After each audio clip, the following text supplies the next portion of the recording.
Hello, good evening. मैं Pavan Rao, YouTube channel maths with Pavan Rao में जैसा आप लोगों को पता है कि कभी कभार मैं बीच में आपके पास आता हूं और कुछ क्वेश्चंस करवाता हूं ज्योमेट्री के, जिससे आप लोग ज्योमेट्री भूलो नहीं। हमारा चैप्टर चल रहा है साथ साथ मेंसुरेशन, लेकिन हम लोग इसमें ज्योमेट्री साथ साथ पढ़ते हैं ताकि आप लोग भूलो नहीं, और ये मैं हमेशा ही करूँगा। बीच बीच में क्वेश्चंस डालते रहूँगा ताकि आपको थ्योरी कंप्लीट याद रहे। आज की क्लास में हम लोग 2013 मेंस में जो क्वेश्चंस आए हुए हैं वो हम लोग करेंगे। क्वेश्चंस देखने के बाद आप लोगों को लगेगा कि सर इतने आसान क्वेश्चंस 13 मेंस में आते थे, लेकिन ये चीज़ ध्यान रखना 17 मेंस के क्वेश्चंस भी उतने ही आसान लगेंगे जितने 13 मेंस के थे। अगर आप लोग एक बार जो मेरे हार्ड क्वेश्चंस की अगर सीरीज है उसको अगर आप लोग 2 या 3 बार देख लेते हो तो ये क्वेश्चंस आप लोगों को आसान लगेंगे। 17 मेंस के क्वेश्चंस भी आसान लगेंगे, 13 वाले तब आसान लगेंगे ही लगेंगे। और जब भी मैं क्वेश्चंस डालता हूँ मॉर्निंग में, आपको टेलीग्राम के लिंक पर क्वेश्चंस मिल जाते हैं, उनको आप लोग पहले करने की कोशिश किया करो। अगर क्वेश्चन कर लो तो भी इस चैनल को आप लोग देखा करो। 6 से 7 का टाइम आप इस चैनल के लिए हमेशा फ्री रखा करो। चाहे आपका कोई भी काम है, 6 से 7 तो इसको देखना ही देखना है। कभी नहीं पढ़ पाओ कोई चीज़, कहीं गए हुए हो तो भी 1 घंटे ये चीज़ें तो देखा करो, जिससे आपको कुछ चीज़ें रिकॉल होंगी। कर लो तो भी देखो, नहीं कर पाओ तो देखना है ही है।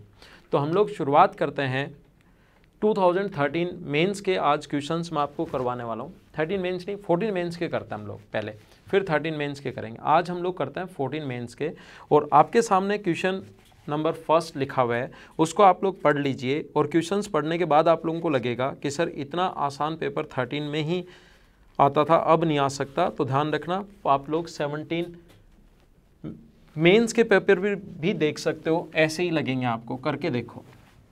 तो पहला क्वेश्चन आपके सामने लिखा हुआ है, ए बी केंद्र वाले बिंदु बी वाले वृत्त का व्यास है सी पर स्पर्श रेखा बढ़े ए बी को मिलती है। यदि सी ए बी इक्वल टू 34 तो सी बी ए का मान क्या होगा। मैंने हिंदी में पढ़ दिया है, मीडियम दोनों को हम लोग साथ लेकर चल रहे हैं। आप लोग हिंदी में भी क्वेश्चन पढ़ लीजिए और इंग्लिश वाले इंग्लिश में क्वेश्चन पढ़ लिया करो। तो पहला क्वेश्चन, ए बी केंद्र बिंदु ओ वाले वृत्त का व्यास है।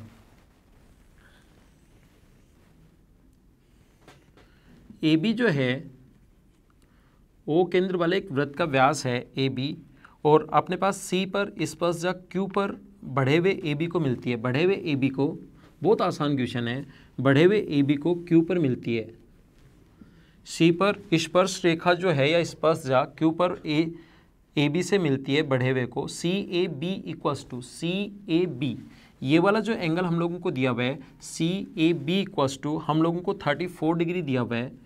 ये एंगल 34 डिग्री है, और हम लोगों से पूछा है कि सी बी ए क्या होगा। सी बी ए क्या होगा, आप लोगों को याद होगा रेडियस व अपने पास ये वाला जो कोण है ये अपने पास हुआ कितने डिग्री, 34 डिग्री। ये 90 डिग्री क्यों हुआ, व्यास द्वारा परिधि पर बना कोण 90 डिग्री। क्या आप लोग ट्रायंगल का तीसरा एंगल फाइंड आउट कर सकते हो क्या, और यही पूछा है त्रिभुज का तीसरा कोण आप लोग बताइए। तो तीसरा एंगल अगर आप लोगों को फाइंड आउट करना है, ये 90 है, ये 34 है, तो क्या ये वाला जो एंगल है वो 56 डिग्री बच गया क्या। ध्यान रखना, क्वेश्चन में अपने पास ये वाला एंगल भी पूछ सकता है, बताओ कैसे निकालोगे। ये वाला एंगल निकालने का तरीका ये होगा, ये 56 डिग्री अगर है तो क्या भाई ये कोण आप लोग निकाल सकते हो क्या, आप कहोगे हाँ सर निकाल सकता है। उसके बाद ये वाला एंगल अपने पास आ गया, और ये भी अपने पास है, कैसे है 34 डिग्री। ऑल्टरनेट सेगमेंट थ्योरम पता होगी, टेंजेंट व कोड के बीच बना एंगल इस कोड द्वारा इधर बने एंगल के बराबर होता है। ये 34, तो ये 34 है। बाहर वाला एंगल ये अपने पास, अपने को पता है कि 180 में से 56 माइनस कर देंगे तो ये वाला एंगल अपने पास आ जाएगा 116, 34। तो ट्रायंगल का तीसरा एंगल हम लोग निकाल सकते हैं। कितना आसान क्वेश्चन था, 2014 मेंस का क्वेश्चन है। प्रीवियस ईयर्स के जब पेपर आप लोग देखोगे तो ये क्वेश्चंस मिलेंगे, और ये क्वेश्चंस मैं आपको इसलिए बता रहा हूँ क्योंकि आपको व्यास द्वारा परिधि पर बना कोण 90 डिग्री, ऑल्टरनेट सेगमेंट थ्योरम, ये काफ़ी दिन जब हो जाते हैं पढ़ते हुए तो उसको हम लोग एक बार रिविजन हो जाता है इस टाइप से, और थोड़ी सी हेल्प मिलती है। आइए हम लोग नेक्स्ट क्वेश्चन पर चलते हैं, क्वेश्चन नंबर 2 पर। 2 नंबर क्वेश्चन आप लोगों के सामने लिखा हुआ है, उसको आप लोग पढ़ लीजिए और मैं भी आपके लिए पढ़ देता हूँ। For an equilateral triangle the ratio of the in radius and outer radius is. कितना आसान क्वेश्चन था, और 14 मेंस का हो रहा है ये, मैं प्री के क्वेश्चंस नहीं करवा रहा हूँ, मेंस का क्वेश्चन हो रहा है कि एक इक्विलेटरल ट्रायंगल के परिवर्त और अंतःवृत्त की त्रिज्या का रेशियो क्या होगा। देखो, तो ध्यान रखना इसमें वही तो इन सेंटर होता है, वही सरकम सेंटर होता है, वही ग्रेविटी सेंटर होता है, वही ऑर्थो सेंटर होता है। तो ये यहाँ से यहाँ तक ग्रेविटी सेंटर में रेशियो 2:1 है। तो बाहर वाले सर्कल की जो रेडियस होगी यहाँ से यहाँ तक वो तो होगी 2, और अंदर वाले सर्कल की जो रेडियस होगी यहाँ से यहाँ तक ये जो वो होगी अपने पास 1। तो रेशियो आ गया अपने पास। पूछा गया है कि आंतरिक त्रिज्या और बाह्य त्रिज्या, तो आंतरिक त्रिज्या 1 है और बाह्य त्रिज्या 2 है, ये अपना आंसर है। तो ध्यान रखना इक्विलेटरल ट्रायंगल में और इस पर बेस्ड ये जो एक पॉइंट है इस पर बेस्ड अच्छा क्वेश्चन बनेगा। किसमें? जब मैं आप लोगों को मेंसुरेशन पढ़ाऊंगा उसमें इस पर बेस्ड बहुत अच्छा क्वेश्चन बनेगा इक्विलेटरल ट्रायंगल का। तो ये पॉइंट याद रखना। ना अकेला ज्योमेट्री एक चैप्टर है कि कंप्लीट चैप्टर है ज्योमेट्री, ऐसी कंप्लीट चैप्टर है मेंसुरेशन, और दोनों को रिलेट करके क्वेश्चन बनाता है आजकल एसएससी। तो ये छोटे छोटे पॉइंट्स आप लोगों को पता होने चाहिए। चलो हम लोग नेक्स्ट क्वेश्चन करते हैं। क्वेश्चन नंबर 3 आपके सामने बोर्ड पर लिखा हुआ है, आप लोग पढ़ लीजिए। ये लिखा हुआ है यदि ए व बी एक ऐसे समकोण त्रिभुज की भुजाएं हैं जिसका हाइपोटेनस 10 है, क्षेत्रफल 20 है, तो a + b का होल स्क्वायर बताइए। यहाँ पर इस प्रकार से है, कितना आसान क्वेश्चन है। देखो एक राइट एंगल ट्राइंगल की दो साइड a व b हैं, ये 10 है, और इसका क्षेत्रफल का फॉर्मूला होता है half into a into B, half into base into height, वो 20 दिया हुआ है। तो a + b का होल स्क्वायर बताओ। 14 मेंस का क्वेश्चन है। तो a² + b² + 2ab होता है। तो a² + b² की वैल्यू पाइथागोरस थ्योरम से a² + b² तो बराबर आ गया 100, और 2ab का मान आ जाएगा अपने पास 40, और 2ab का मान आ जाएगा अपने पास 80। तो a + b का होल स्क्वायर क्या 180 आ गया क्या? यही पूछा है। अगर आपने क्वेश्चन पढ़ा है तो यही पूछा था a + b का होल स्क्वायर क्या होगा, तो आंसर आ गया 180। आसान सा क्वेश्चन है, एकदम आसान। और ये मैं मेरे पास से बनाकर क्वेश्चन नहीं समझा रहा हूँ, आपको एकदम आसान लग रहे होंगे क्योंकि आपने बहुत अच्छे से। आसान क्यों हो गए क्वेश्चन? पहले यही क्वेश्चन टफ हो जाते थे, अब यही क्वेश्चन आसान इसलिए हो गए क्योंकि आपने थ्योरी अच्छे से पढ़ ली, आपने चीज़ें अच्छे से अगर क्लियर हो गई तो फिर आपका कॉन्फिडेंस बढ़ता है, और कॉन्फिडेंस अगर बढ़ता है तो फिर क्वेश्चंस, अच्छे क्वेश्चंस भी आसान हो जाता है। अगला क्वेश्चन मैं समझाता हूँ। क्वेश्चन नंबर 4 आपके सामने बोर्ड पर लिखा हुआ है, पढ़ लीजिए। In a right angle triangle PQR, PR is the hypotenuse of length 20 cm, PR equals to 30 degree, then area of the triangle। आसान सा क्वेश्चन। PRQ एक ट्रायंगल है, PRQ, PR is the hypotenuse. ऐसा हम लोगों से कहा है। PR 20 सेंटीमीटर लंबाई का एक कर्ण है। इसने हम लोगों से ये भी कहा है कि PRQ 30 डिग्री है। तो बताइए त्रिभुज का क्षेत्रफल क्या होगा? ये 30 डिग्री। अगर आप लोगों को याद हो तो मैंने आपको एक दिन समझाया था, और अगर नहीं याद तो कंप्लीट वीडियोस पहले से शुरुआत से 1 से लेकर अभी तक जो वीडियो चल रहा है ये कम से कम 49 तक आप लोग सारे के सारे वीडियोस वापस देखिए। ये अपने पास 30 डिग्री के सामने वाले साइड का डबल होता है, तो ये हो गया 10। ये 30 है, ये 90 है, तो आप लोग तीसरी साइड यहाँ पर निकाल सकते हो, या ये कोण आप लोग बता सकते हो 60 डिग्री। अब यहाँ से या तो आप लोग तीसरी साइड निकाल लो। तीसरी जो साइड होगी वो होगी 10√3। तो फॉर्मूला लगा दो एरिया का, half into base into height, 10√3 into 10। तो आंसर जो आ गया अपने पास 50√3, ये अपना आंसर है। या यहाँ पर आप लोग ऐसा भी लिख सकते थे, एरिया का फॉर्मूला अपने पास हाफ इंटू दोनों भुजाओं का गुणनफल इंटू उनके बीच का कोण हमेशा लेते हैं साइन में, तो साइन 60। इन दोनों का गुणा करो तो उनके बीच का कोण आएगा साइन 30। 20 इंटू 10√3 इंटू साइन 30, और इन दोनों को गुणा करो तो साइन 90 आता है, और साइन 90 की वैल्यू अपने पास होती है 1, इसलिए 90 डिग्री के बीच वाले एंगल को लिखना जरूरी नहीं होता। कितना आसान था, देखा ना आपने। अगला क्वेश्चन समझाता हूँ मैं आपको। क्वेश्चन नंबर 5 देखिए आप लोग। 5 नंबर में लिखा हुआ है एक समबहुभुज के आंतरिक कोणों का योग 1440 है, तो भुजाओं की संख्या बताओ। आंतरिक कोणों के योग का फॉर्मूला क्या n-2 इंटू 180 होता है क्या? बराबर दिया हुआ है 1440।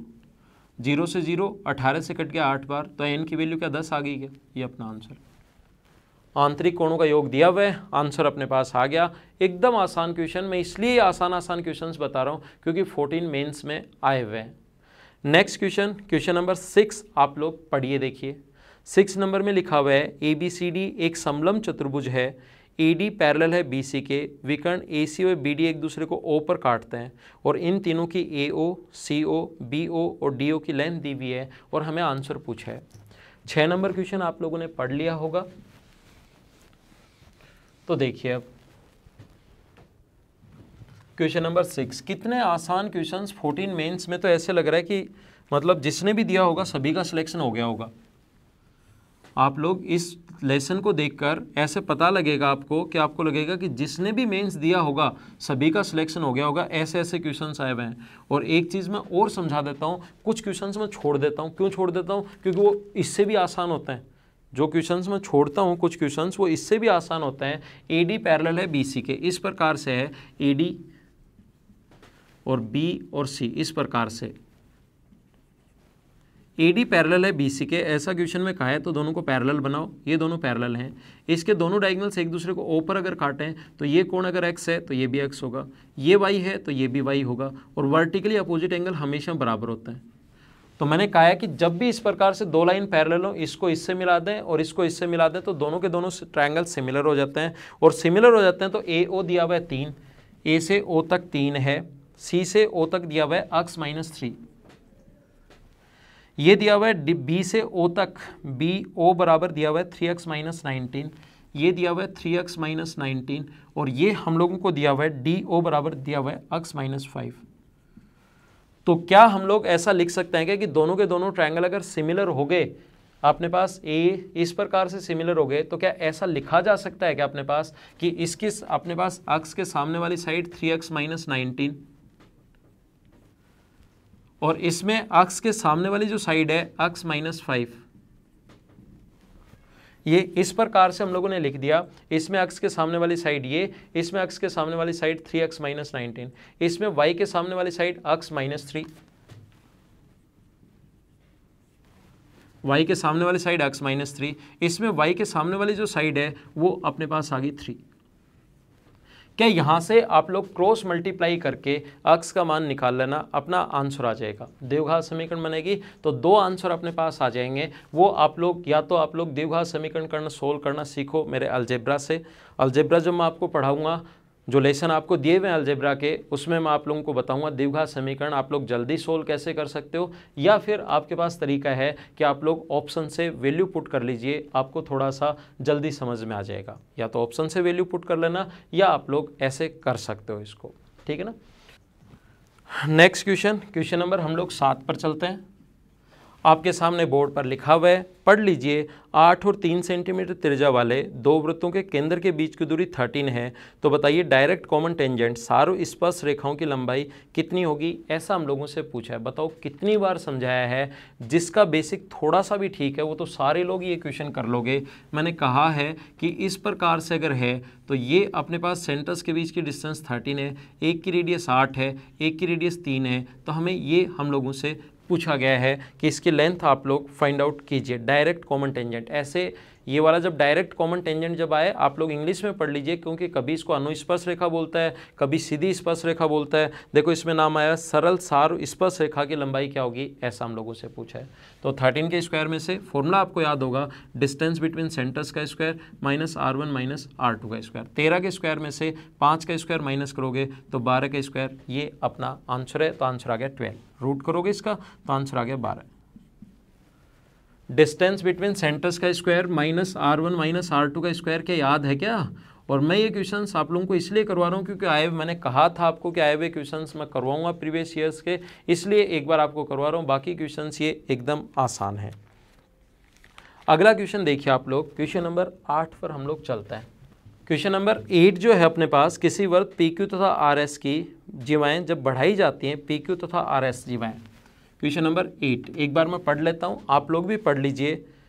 O बिंदु पर मिलती हैं, PQ 6 है, OQ 8 है, OS 7 है, तो जीवा RS की लंबाई क्या होगी, ऐसा हम लोगों से पूछा गया है। PQ और RS जब बढ़ाई जाती हैं, देखिए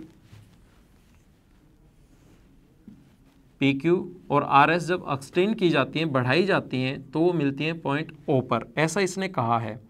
P से Q तक 6 है, P से Q तक 6 है। आगे हम लोगों से दिया हुआ है O से Q तक 8 है, OQ 8 है, O से S तक 7 है, तो R से S की लंबाई क्या होगी। आप लोगों को याद होगा PA इंटू PB बराबर PC इंटू PD, तो OQ इंटू OP। O से Q तक 8 है और O से P तक 14 है, ये 7 है, ये 7 प्लस x है। क्या सोल्व करके x का मान निकाल लोगे क्या। इतने आसान क्वेश्चन आए थे, अगर ये भी आप लोग अब नहीं कर पाओ तो फिर आप लोगों को तो कैसे सिलेक्शन दे सकता है SSC। देखो नेक्स्ट क्वेश्चन पर हम लोग चलते हैं, क्वेश्चन नंबर 9 पर। क्वेश्चन नंबर 9 आपके सामने बोर्ड पर लिखा हुआ है, आप लोग पढ़ लीजिए उसको, इंग्लिश मीडियम वाले और हिंदी मीडियम वाले student. The point of A intersection for the diagonals AC and BD of a cyclic quadrilateral ABCD is P। If APB equals to 64, CBD equals to 28, the measures of angle ADB is। चक्रीय चतुर्भुज ABCD के विकर्ण AC व BD पर प्रतिच्छेदन बिंदु P है। देखो एक साइक्लिक क्वाड्रिलेटरल है, चक्रीय चतुर्भुज है, A, B, C और D, इनका जो इंटरसेक्शन पॉइंट है अपने पास वो दिया हुआ हम लोगों को P। इसने हम लोगों से कहा है APB इक्वल्स टू 64 डिग्री, APB ये वाला जो एंगल है वो हमें दिया हुआ है 64 डिग्री, APB इक्वल्स टू 64 डिग्री एंड CBD इक्वल्स टू 28 डिग्री। CBD ये हमें दिया हुआ है 28 डिग्री और हम लोगों से पूछा है कि आप लोग बता दीजिए कि ADB का मान क्या होगा, एंगल AD और B का मान क्या होगा, हमें ये वाला एंगल पूछा गया है। तो आप लोग ध्यान दीजिए, इस आर्क द्वारा सर्कमफ्रेंस पर बना एंगल ये अगर 28 है तो ये भी कितना है 28। ADB पूछा ना हम लोगों से, ADB का माप क्या होगा, ADB का माप क्या होगा, तो ये एंगल 28 है। और मुझे सारे लोग मिलकर ये बताओ, जो एक्सटीरियर एंगल होता है बाह्य जो कोण होता है वो क्या अंतः अभिमुख कोणों के योग के बराबर होता है क्या? बाह्य जो कोण होगा वो अंतः अभिमुख कोणों के योग के बराबर होगा। तो क्या इन दोनों का जो सम है, इसको अगर हम लोग अक्स मान लें तो इन दोनों का सम, बाह्य जो कोण होता है वो अंतः अभिमुख कोणों के योग के बराबर होता है। तो इन दोनों का जो सम है 28 + x बराबर 64 होगा। क्या आप लोग यहाँ से सोल्व करके अक्स की वैल्यू फाइंड आउट कर सकते हो क्या? अक्स का जो मान आ जाएगा वो अपने पास आ जाएगा 36 डिग्री और यही अपना आंसर है।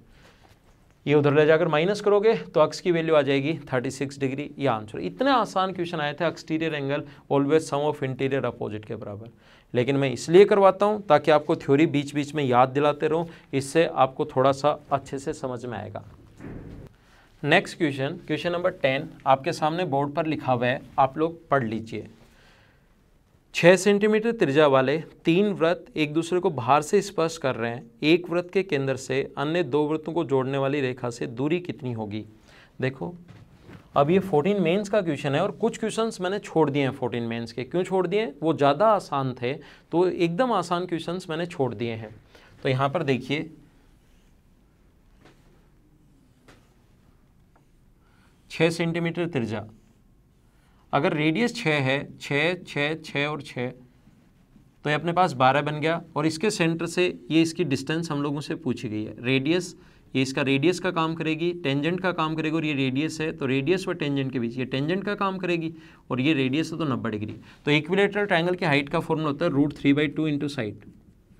इक्विलेटरल ट्रायंगल की हाइट निकालनी है और हाइट का फॉर्मूला होता है √3/2 इंटू साइड। ये मेंसुरेशन में मैं आपको समझाऊंगा कैसे आया। तो √3/2 और इस इक्विलेटरल ट्रायंगल की साइड 12 है तो आंसर आ गया 6√3। तो आसान, आज का क्लास एकदम आसान, सिर्फ इसलिए ताकि आप लोगों को ज्योमेट्री वापस थोड़ी रिवीजन हो। आज की क्लास में सिर्फ इतना ही। Okay, thank you, bye bye, take care. कल इवनिंग में फिर से मिलते हैं।